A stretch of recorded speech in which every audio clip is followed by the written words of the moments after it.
Vous êtes prêts? Vous êtes prêtes? Le titre de ce culte, c'est « Passons au tribunal ». Quand je l'ai dit en introduction, tout le monde est là un peu bizarrement fait. Mais c'est vrai que l'idée du tribunal nous fait tous peur. Passons au tribunal. Mais là, on va lire un texte d'un tribunal. Nous sommes dans l'évangile de Matthieu, nous sommes au chapitre 25 et les versets 31 à 46. Alors je ne vais pas les projeter parce que je veux vraiment essayer de mettre le ton pour que vous puissiez bien comprendre le texte. Voici ce que dit Jésus. Il parle de lui.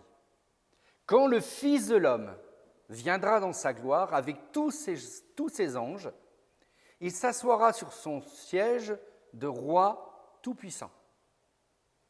On rassemblera tous les peuples devant lui, et il séparera les gens les uns des autres, comme le berger sépare les moutons des chèvres. Il placera les moutons à sa droite et les chèvres à sa gauche. Alors le roi dira à ceux qui sont à droite, « Venez, vous que mon Père bénit, recevez le royaume que Dieu vous a préparé depuis la création du monde. En effet, j'ai eu faim et vous m'avez donné à manger. J'ai eu soif et vous m'avez donné à boire. J'ai été un étranger et vous m'avez accueilli. J'étais nu et vous m'avez donné des vêtements. J'étais malade et vous m'avez visité. J'étais en prison et vous êtes venus me voir. » Alors ceux qui ont obéi à Dieu diront au roi, « Seigneur, quand est-ce que nous t'avons vu? Tu avais donc faim et nous t'avons donné à manger? Tu avais donc soif et nous t'avons donné à boire? Tu étais un étranger et nous t'avons accueilli? Tu étais donc nu et nous t'avons donné des vêtements? Tu étais malade ou en prison et nous sommes venus te voir? Quand donc? » Et le roi leur répondra, « Je vous le dis, c'est la vérité. Chaque fois que vous avez fait cela à l'un de mes frères, à l'un des plus petits, c'est à moi que vous l'avez fait. » Ensuite, le roi dira à ceux qui sont à sa gauche, les moutons à droite, les chèvres à gauche, « Allez-vous-en loin de moi, Dieu vous maudit. Allez dans le feu qui ne s'éteint pas et qu'on a préparé pour l'esprit du mal et pour ses anges. En effet, j'ai eu faim et vous ne m'avez pas donné à manger. J'ai eu soif et vous ne m'avez pas donné à boire. J'étais un étranger et vous ne m'avez pas accueilli. J'étais nu et vous n'avez pas donné de vêtements. J'étais malade et en prison et vous ne m'avez pas visité. » Alors eux aussi diront au roi, « Seigneur, quand est-ce que nous t'avons vu? Tu avais donc faim et soif, tu étais un étranger, tu étais donc nu, malade ou en prison, et nous ne t'avons pas aidé? Quand donc? » Et le roi leur répondra, « Je vous le dis, c'est la vérité. Chaque fois que vous n'avez rien fait pour l'un de ces plus petits, vous n'avez rien fait pour moi non plus. » Et ils partiront pour recevoir une punition qui dure toujours. Mais ceux qui ont obéi à Dieu partiront pour recevoir la vie avec Dieu pour toujours. Fin de la lecture du texte. J'ai pris exprès la parole vivante, la nouvelle traduction là, qui est assez récente. Je vous conseille vraiment d'en faire l'acquisition parce que ça ouvre les textes avec un langage un petit peu plus actualisé. Mais voici un texte biblique qui fait peur, parce que lorsque nous l'entendons, nous sommes invariablement touchés par l'idée que nous pourrions être parmi les chèvres, ces gens qui sont envoyés loin du roi juge que nous présente cette parabole. Et combien de commentaires bibliques j'ai lus pour travailler sur ce texte? Je ne pourrais pas les citer. Entre les recherches en ligne, les livres que moi-même je possède, et je tournais toujours en rond et j'avais du mal à comprendre. Heureusement que certains théologiens protestants font un travail de fourmi parce que ça ouvre des clés. Mais aujourd'hui, soyons honnêtes, combien de chrétiennes et combien de chrétiens vivent dans la peur à cause de ce texte? On a toujours l'impression qu'on n'en fait pas assez.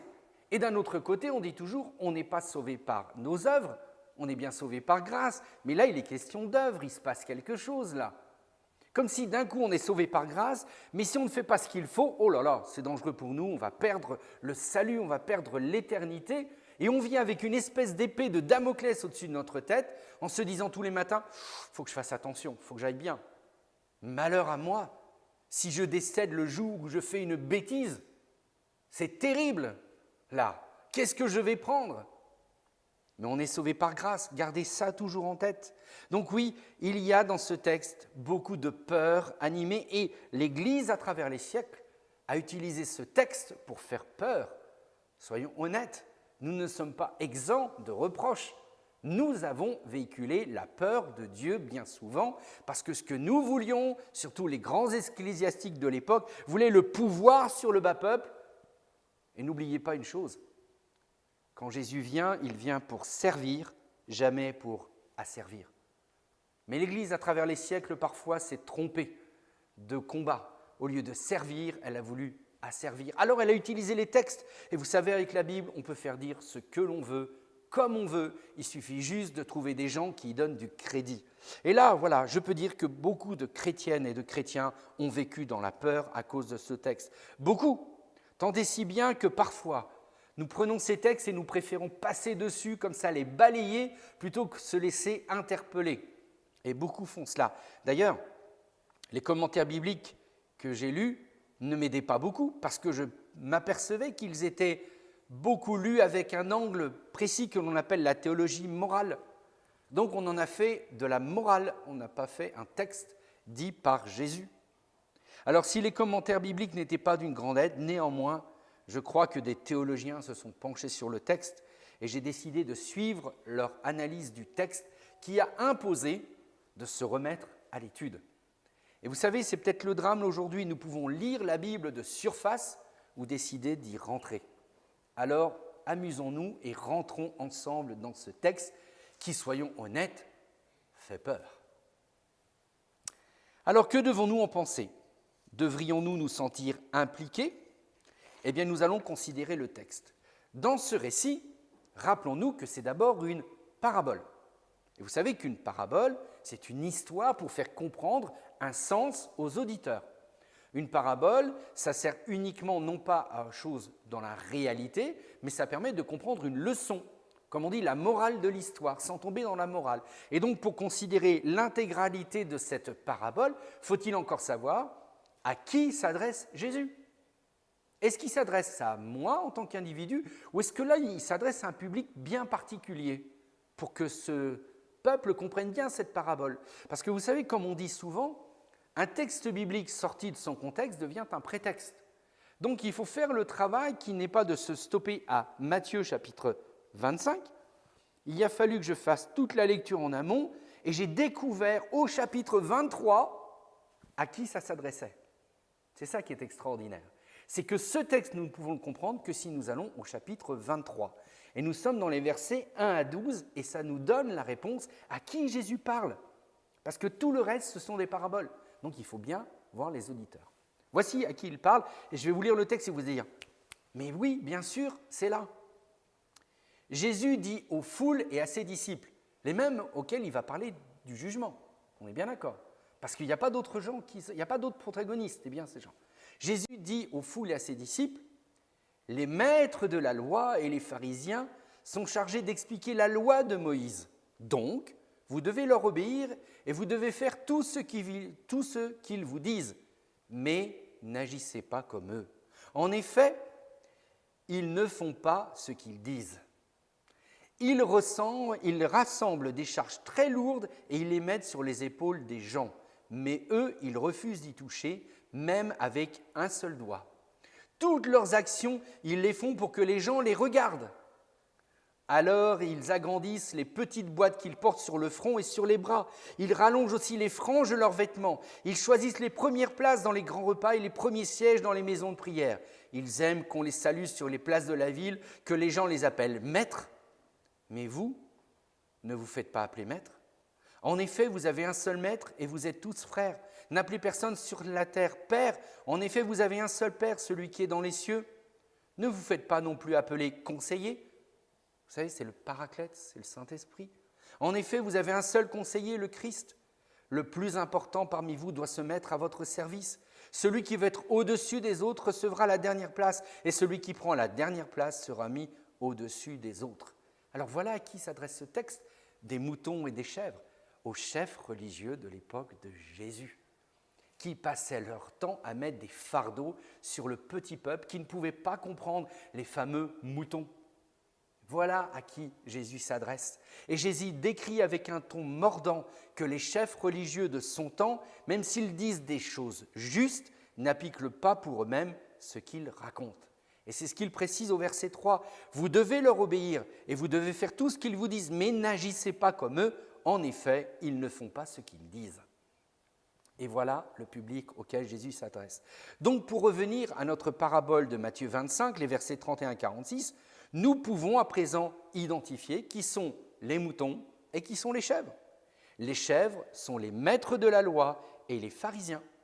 Et les moutons sont les auditeurs de ces maîtres de la loi et pharisiens qui essaient, bon gré mal gré, de mettre en pratique la loi de Moïse. Et ces chefs-là n'arrêtent pas de mettre de la pression sur les moutons. Mais eux-mêmes ne se l'appliquent pas. C'est un peu le fameux proverbe « faites ce que je dis, mais surtout pas ce que je fais ». D'ailleurs, vous savez qu'une des raisons pourquoi nos églises se vident, quand on fait une enquête, beaucoup de gens disent « c'est parce qu'entre ce qu'on nous raconte et la réalité, il y a tellement d'écart que c'est plutôt « faites ce que je dis, mais pas ce que je fais ». Donc comme quoi, ce texte a un côté un peu éternel. Les chèvres de la parabole vivent de la crédulité de celles et ceux qui les écoutent. C'est ça aussi. Les moutons n'ont pas de discernement là. Ils les écoutent parce qu'ils sont des maîtres, ils sont des pharisiens. C'est comme si aujourd'hui vous direz « mais parce qu'il est le pasteur, il a raison ». Et dans certaines cultures, si le pasteur disait que le matin, le soleil est marron parce qu'on estime que c'est loin de l'éternel, L'-O-I-N-T, et pas loin L-O-I-N, qu'il est loin de l'éternel, il faut le croire sur parole. Donc là, les chèvres de la parabole vivent de la crédulité des moutons et de ceux qui les écoutent. Et ils se moquent royalement du fait qu'ils blessent, qu'ils anéantissent le cœur des moutons, qui font tout pour essayer de conformer leur vie à ce qui est enseigné. Vient alors une sanction sans pareille de la part du roi juge. Il ne discute pas avec les chèvres. Pourquoi ? Parce qu'il connaît véritablement leur motivation. Et leur motivation, c'est d'exister au détriment des moutons. En un mot, nous allons les manger et nous allons les détruire parce que nous voulons vivre de cette domination de pouvoir. Et ceci révulse le roi juge qui s'est fait lui-même serviteur. N'oubliez pas, ce roi juge n'a pas voulu être un maître, il a voulu être un serviteur au milieu des moutons. Il s'est fait mouton lui-même pour que moi, je puisse être un mouton agréé de Dieu. Alors oui, ceci révulse le roi juge qui s'est fait lui-même serviteur et qui n'a de cesse de dire, d'expliquer, de montrer qu'il s'est fait lui-même petit pour être avec les femmes et les hommes qui sont faibles en tout. Le roi juge ne supporte pas non plus que les maîtres de la loi et les pharisiens s'attribuent le droit de juger de la foi de telle ou telle personne sur la base de ce qui se voit.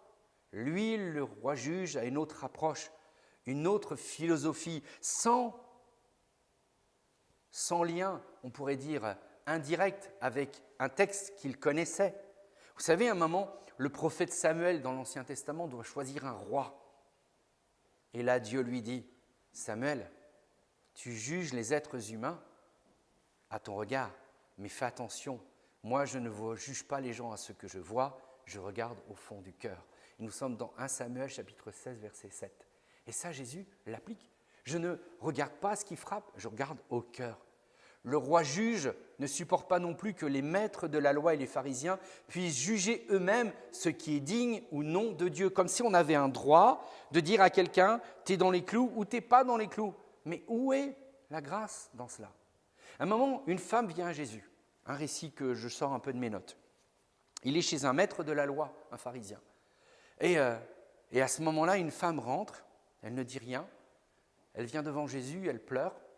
La Bible dit qu'elle lui verse du parfum et qu'elle lui essuie les pieds avec ses cheveux et qu'elle lui embrasse les pieds. Et ça, on se souvient tous de cette histoire. Mais connaissez-vous la fin de l'histoire ? Est-ce que vous l'avez en tête, la fin de l'histoire ?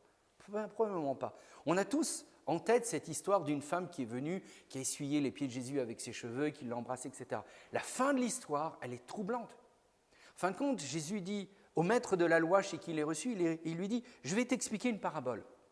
Un homme avait 500 000 euros de dette et un autre 50. Ils vont voir tous les deux le créancier. Et le créancier dit « Je vous fais cadeau aux deux de votre dette. 50 000 euros contre 50. » Et Jésus dit « D'après toi, maître de la loi, Qui va être le plus reconnaissant envers le créancier? Celui à qui on a remis 50 000 euros ou 50? Et le maître de la loi dit, mais 50 000? Et il dit, vois-tu, la différence, c'est que cette femme, elle est venue avec une dette de 50 000 euros, et toi, tu as peut-être juste 50, mais elle, parce qu'elle a beaucoup aimé, il lui sera beaucoup pardonné. Waouh! Le roi juge, il est comme ça. Et ça, c'est le roi juge que nous suivons. Alors oui, il ne supporte pas que les maîtres de la loi et les pharisiens puissent juger eux-mêmes qui est digne ou non de Dieu. Le roi juge fait comprendre à ses auditeurs que lorsque lui-même était nu, et sur la croix, il est nu, n'oubliez jamais ça. On le représente dans nos tableaux avec un petit linge, c'est faux. Dans l'histoire, la crucifixion, c'est la chose la plus horrible parce qu'on mettait à nu les condamnés. C'était l'opprobre, on appelle ça. Il était nu, il a eu soif, il a eu faim, il a été en prison. Et regardez ce qu'il dit. Personne, à ce moment-là, qui aurait dû le soutenir, n'a exigé de compte sur comment cela est arrivé. Celles et ceux qui sont portés et qui sont là, il les appelle à être ce qu'on appelle frères et sœurs d'humanité. On n'est pas là si quelqu'un est nu, si quelqu'un est assoiffé, on n'est pas là pour poser la question « Pourquoi tu es comme ça ?» Jésus dit « Je ne vous demande pas de la question de pourquoi, mais faites ce que vous pouvez faire au moment où vous rencontrez les gens. Ne vous portez pas en juge de qui est digne d'être aimé ou pas. » Cet amour inconditionnel, c'est la dynamique du royaume du roi juge. Et il ne peut en être autrement. Il a choisi de considérer les moutons pour eux-mêmes sans besoin de faire des enquêtes sur ce qu'ils sont ou où ils ont été. Il accepte le pécheur et la pécheresse sans juger, sans condamner. Il est comme cela le roi juge. Il aime toujours, car condamner n'est pas ce qui relève de sa volonté. S'il condamne, parce qu'il condamne, c'est parce que l'hypocrisie est là comme un ver dans le fruit. Et qu'au lieu de se repentir, la pécheresse et le pécheur préfèrent la mauvaise foi comme ligne de conduite au détriment de la vérité qui libère. De quelle vérité est-il fait démonstration, demanderont les plus sceptiques? La vérité de nous-mêmes, moi le mouton, et de nos égaux démesurés qui nous font jouer un rôle plutôt que d'être vrai, ce qui signifie être humble. Le roi juge ne reproche pas aux moutons d'être faibles, car il sait très bien de quoi nous sommes faits. Il reproche aux chèvres leur ego démesuré qui conduit à s'auto-proclamer juge sur les pauvres moutons, ce qui donne le droit de juger, de les maltraiter, de les brutaliser, de les harceler. Et pourtant, le roi juge les a avertis de multiples fois. Je voudrais vous lire une vieille déclaration du roi juge. Il les a prévenus déjà. Il leur a dit « Attention, je vais venir pour régler ça ». Et voilà la réponse en Matthieu 25, voilà la réponse du roi juge qui est venu. Nous sommes dans Ézéchiel au chapitre 34. J'en ai pris qu'une partie, mais si vous avez le temps, lisez-le chez vous. Le Seigneur m'a adressé cette parole, dit le prophète. Il m'a dit, « Toi qui n'es qu'un homme, parle comme un prophète contre les chefs du peuple d'Israël, les maîtres de la loi, les pharisiens. Parle comme un prophète et dis-leur, voici les paroles du Seigneur Dieu. Quel malheur pour vous, bergers d'Israël, vous vous occupez seulement de vous-même. Est-ce que les bergers ne doivent pas s'occuper des moutons? Vous, au contraire, vous buvez le lait des brebis, vous prenez leur laine pour vous habiller, vous tuez les bêtes les plus grosses, mais les moutons, vous ne vous en occupez pas. Alors vous n'avez pas rendu des forces aux moutons qui étaient faibles, vous n'avez pas guéri celui qui était malade, vous n'avez pas soigné ceux qui avaient une patte cassée, vous n'avez pas ramené ceux qui s'étaient éloignés du troupeau, vous n'avez pas cherché ceux qui étaient perdus, mais vous avez dominé les moutons avec violence et dureté. Les moutons sont partis de tous côtés parce qu'ils n'avaient pas de berger, et toutes les bêtes sauvages les ont dévorés. Mon troupeau est allé se perdre sur les montagnes et sur les collines. Mes moutons sont partis de tous côtés dans tout le pays. Personne ne va les chercher, personne ne s'en occupe. C'est pourquoi, bergers d'Israël, écoutez ce que je vous ai dit. Aussi vrai que je suis vivant, voici ce que je déclare, moi, le Seigneur Dieu, le roi juge. Mon troupeau est dans les mains des voleurs. Toutes les bêtes sauvages ont pris les moutons et les ont dévorés parce qu'ils n'avaient pas de berger. Mes bergers ne sont pas allés les chercher. Mais ces bergers s'occupent d'eux-mêmes, ils ne s'occupent pas de mon troupeau. C'est pourquoi, bergers d'Israël, écoutez ce que je vous dis. Moi, le Seigneur Dieu, je vous préviens, je vais agir contre vous, les bergers. Je vous reprendrai mon troupeau, je vous empêcherai de les diriger. Alors vous ne pourrez plus profiter d'eux. J'arracherai mes moutons de votre bouche et ils ne serviront plus à vous nourrir. Ils étaient prévenus depuis fort longtemps et pourtant, ils se sont laissés eux-mêmes attraper par un ego démesuré. Alors pour conclure, car il y aura encore beaucoup à dire, devons-nous avoir peur du jugement du roi juge? Aucunement. Mais si nous sommes et devenons des docteurs de la loi, des pharisiens modernes qui se donnent le droit de vie ou de mort sur les faibles moutons, alors craignons de la part du roi juge. Mais si nous sommes bien conscients que nous sommes moutons nous-mêmes, moutons nous resterons, alors nous sommes là à nous rappeler que le roi juge dit la chose suivante. Le disciple n'est pas au-dessus de son maître, mais tout disciple bien formé sera comme son maître.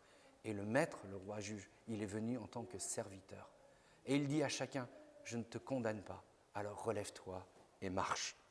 Alors ne nous prenons pas pour des sages, sous prétexte que la théologie morale se donne le droit de condamner quiconque, car le roi juge n'est pas venu pour condamner le monde, mais pour sauver le monde de lui-même et de son ego démesuré.